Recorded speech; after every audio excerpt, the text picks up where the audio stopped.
All right, I'm going to show you how to finish setting this thing up and balance out the grinder and get everything dialed in. This works for most grinders, not just mine. It's important that all three of those wheels that you see are all in line with each other. I had a problem with a grinder I bought years ago where it didn't track very well, and when it did, the belts wobbled. Even belts that ran straight on other grinders did not run straight on mine. Again, this is one that I bought, and it took me a while to figure it out. And then I realized all three of those wheels need to be in line with each other. They all need to be straight to each other, and they all need to be in line with each other. So the first thing I do is ballpark where the drive wheel, hang on. You got a ballpark where the drive wheel is gonna be. And on my grinder, I get a 1/4-inch drill bit, and I stick a 1/4-inch drill bit in there and press that up against there. And that gets me to a good starting point. From that starting point,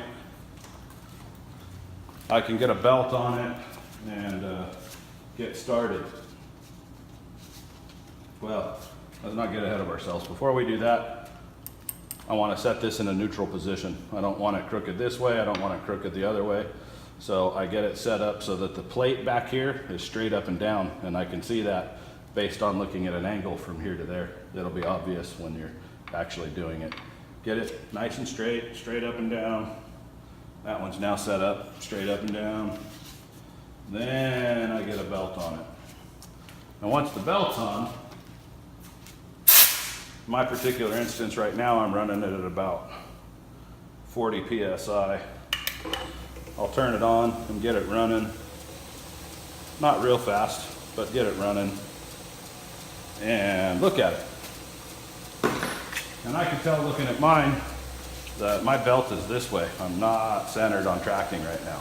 Now, of course, I could just track it and make it so, but I want it to track naturally. I want to find one thing that tracks straight when everything's dialed in. So I'm actually going to drive that in, and I suggest turning it off and doing it, not doing it the way I'm doing it, but I'm looking for some expediency here. So I've got it into the right spot now. I'm centered on my wheels here.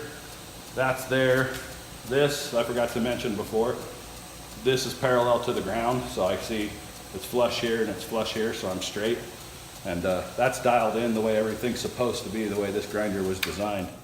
So now I can turn it off. And I had snugged up these screws back here before, but they weren't tight. There's 2 screws that hold this contact wheel on. And now I can come through and make sure that those 2 wheels are tight. And once they're tight, that's it, I'm done.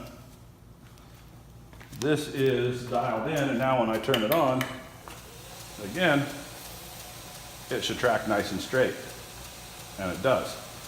Now, there's another thing we can do. So anyhow, that's the main setup of the grinder, right there. Everything's good. I could leave it at that and be happy, but you know me, I'm never happy.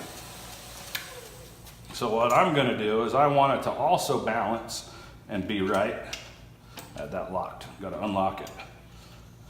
I also want it to be right when I rotate it over. So now I'm gonna turn it on. And what do you know, it's really, really close.